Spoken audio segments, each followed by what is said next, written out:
2008 Malegaon blast के आरोप में 9 साल तक जेल की सजा काटने वाली साध्वी प्रज्ञा किसी परिचय की मोहताज नहीं है। साध्वी प्रज्ञा के लिए ही कांग्रेस नेता दिग्विजय सिंह ने हिंदू आतंकवाद जैसे शब्द को जन्म दिया था।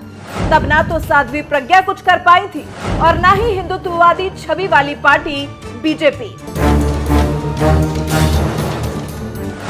लेकिन बीजेपी ने अपने उस कथन पर काम करते हुए उसे साबित भी किया कि जो कसूरवार नहीं है अब उसे सजा नहीं काटनी होगी, और हुआ भी वही। बीजेपी के सत्ता में आने के बाद सबूतों के अभाव में मालेगांव ब्लास्ट केस से साध्वी प्रज्ञा को साल 2017 में बाइज्जत बरी कर दिया गया। और अब क्योंकि साध्वी को अपने कुछ जख्मों का बदला दिग्विजय सिंह से लेना है और साध्वी की इस टीस और इस गुस्से को पार्टी दिग्गी के खिलाफ इस्तेमाल भी कर सकती है, तो इस बात को ध्यान में रखते हुए पार्टी ने भोपाल सीट से कांग्रेस प्रत्याशी दिग्विजय सिंह के खिलाफ साध्वी प्रज्ञा को मैदान में उतार दिया है।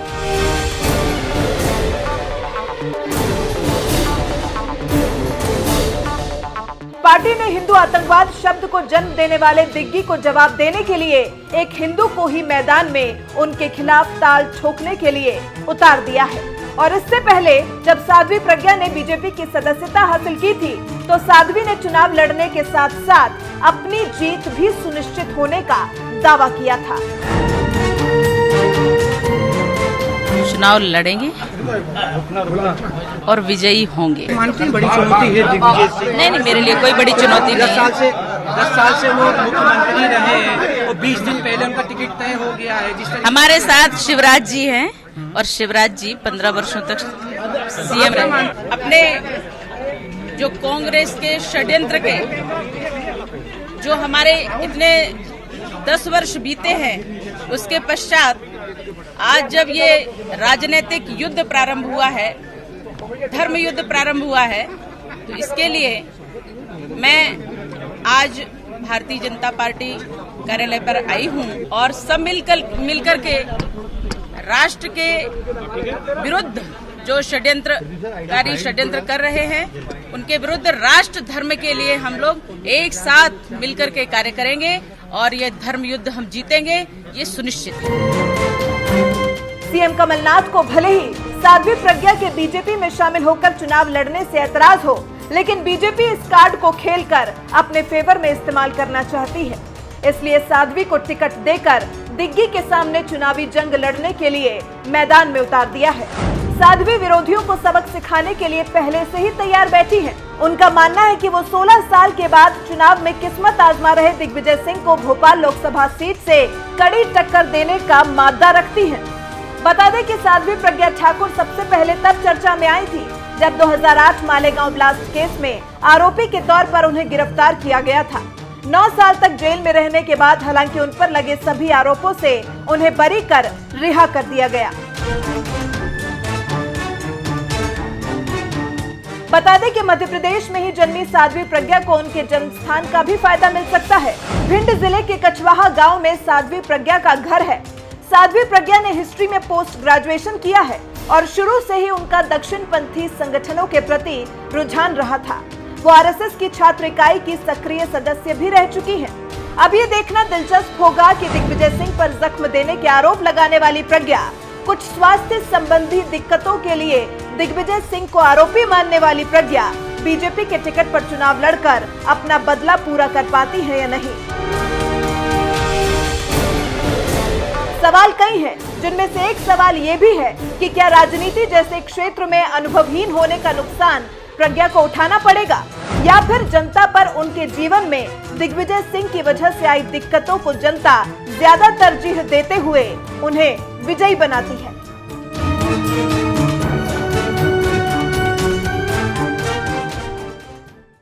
कानून का सभी योग्य लोग कानून से खेल रहे हैं।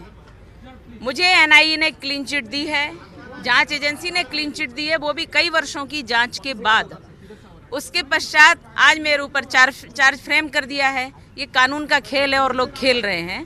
मैं तो शांतिपूर्वक देख रही हूँ। मेरा संघर्ष निरंतर रहेगा, मेरी विजय होगी, क्योंकि मैं सत्य हूँ, धर्म पर हूँ। सत्य की विजय होगी, धर्म की विजय होगी। और मैं ये देख रही हूँ कि कांग्रेस के द्वारा स्थापित किया जा रहा है ये षड्यंत्र आज कितनी मुश्किल में हम लोगों को डाल रहा है, देशवासियों को डाल रहा है, हिंदुओं को डाल रहा है और धर्मावलंबियों को डाल रहा है। ये कांग्रेस का षड्यंत्र है और ये कांग्रेस का षड्यंत्र विफल होगा, ये निश्चित है। हमारी लड़ाई निरंतर है, हम संघर्षरत रहेंगे और हमारी विजय होगी। जय हिंदू राष्ट्र। एटीएस और एनआईए की चार्जशीट में जो मतभेद थे उसका एक तरीके से देखा जाए तो उसमें असर दिख रहा है। एटीएस की चार्जशीट में आपके ऊपर जो आरोप थे उसमें से कुछ आरोप कोई भी जांच एजेंसी हो भाई, एटीएस ने हमें जबरदस्ती गैरकानूनी सब काम एटीएस ने गैरकानूनी किए हैं और वो सिद्ध भी हुए हैं। आप लोगों को भी जानकारी है इस बात की। अब जब जांच अन्य जांच एजेंसी को दी गई है, उसने मुझे क्लीन चिट दिया है, तो निश्चित रूप से हम उसमें विजयी हुए हैं, आगे भी होंगे। बरी कर दिया नहीं है, बरी थे ही, लेकिन आज कोर्ट ने डिसीजन दिया है, वो निर्दोष थे। आज कोर्ट ने भी उनको सिद्ध कर दिया, निर्दोष सिद्ध कर दिया है और ये तो होना ही था, क्योंकि ये कांग्रेस का एक बहुत बड़ा षड्यंत्र देश के विरुद्ध था कि भगवा आतंकवाद और हिंदू आतंकवाद को सिद्ध करने के लिए उन्होंने देश विरोधी षड्यंत्र करके जिस प्रकार से यूएनओ में इसको भारत को देश आतंकवादी देश घोषित करने का प्रयास ये कांग्रेस सरकार कर रही थी, उसका ये आज भगवा आतंक और हिंदू आतंक का षड्यंत्र फिर से पर्दाफाश हुआ है और ये सिद्ध हुआ है कि देशभक्त कभी भी अपने ही देश में इस प्रकार की कोई गतिविधि नहीं करते, कोई आतंकवादी गतिविधि में लिप्त नहीं हो सकते हैं। वो देशभक्त हैं, देश के लिए जीना और मरना जानते हैं। लेकिन जिस तरीके से फैसला आया उतनी प्रक्रिया लंबी चली, आप पे भी जो हुआ था उसमें भी बाद में जो फैसला आया फिर इधर भी हुआ, तो आपको नहीं लगता है कि ये जो सारा चीज हुई है इससे आप लोगों किस तरीके से क्या? देखिए, इनके विरुद्ध कोई भी हम लोगों के विरुद्ध कोई भी किसी भी प्रकार से सबूत नहीं था। कांग्रेसियों ने सबूत बनवाए हैं, तो चूंकि ये सब षड्यंत्र करते हैं तो इनका प्रयास रहता है कि कितने वर्षों तक हम इनको अंदर रख लें, क्योंकि सत्य तो कुछ है नहीं। तो प्रक्रिया में इसलिए धीरे धीरे कुछ ना कुछ ये डालते रहते थे और अंत में जो फैसला होता है वो यही होता है कि हम लोग निर्दोष सिद्ध होते हैं, क्योंकि हम लोग देशभक्त हैं और अपने देश के लिए ही हम संपूर्ण समर्पित रहते हैं। वंदे मातरम। सर्वप्रथम मैं 9 वर्षों से अंदर हूं। इन 9 वर्षों में मैं अपनी लगभग कोई भी भावना व्यक्त नहीं कर पाई हूं। इसलिए सर्वप्रथम इन 9 वर्षों में जो भी मेरी सीमा पर या भारत में किसी भी प्रकार से किसी भी प्रकार का कोई भी आतंकवाद या नक्सलवाद या किसी भी प्रकार का जो आतंकवाद है, उससे जो हमारे सैनिक बंधु और सैनिक बहनें वो शहीद हुए हैं, उन्होंने अपने देश को अपनी आहुति दी है, मैं उनको हृदय से सादर श्रद्धांजलि अर्पित करती हूँ। इन 9 वर्षों में मैं कांग्रेसी षड्यंत्र यूपीए सरकार का, कांग्रेस सरकार का जो 2008 में एक बहुत बड़ा षड्यंत्र था, उस षड्यंत्र रूपी काले सागर से संघर्ष करते हुए एक बहुत बड़ा अन्याय का इतिहास रचकर मैं आज कारागृह के बंधन से अर्ध मुक्त हुई हूँ। अभी हमारा केस जो मुंबई में चलेगा, इसलिए मैं अर्ध मुक्त कह रही हूँ उसको। कहीं ना कहीं मानसिक रूप से अभी मैं बंधन में रहूंगी।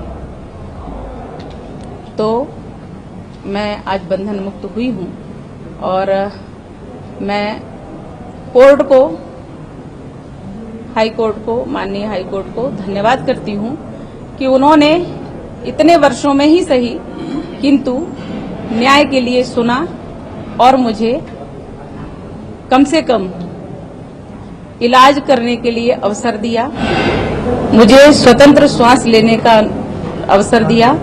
तो मैं अब स्वतंत्र हूं कारागृह के बंधन से, और आप सबने जो हमारे प्रति एक बहुत बड़ी भूमिका निभाई है।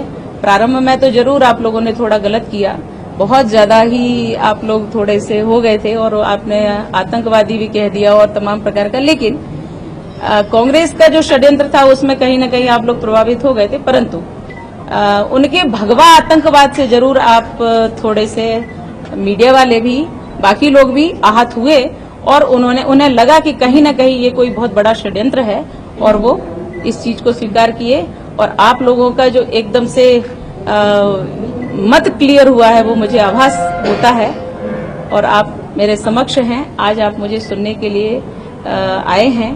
तो मैं अपनी बात बस इतनी कहती हूँ कि मैं अब अस्वस्थ हूँ तो इलाज लूंगी और स्वतंत्र हुई, इसलिए कम से कम कहीं भी अच्छा इलाज लेने के लिए मैं स्वतंत्र हो गई हूँ।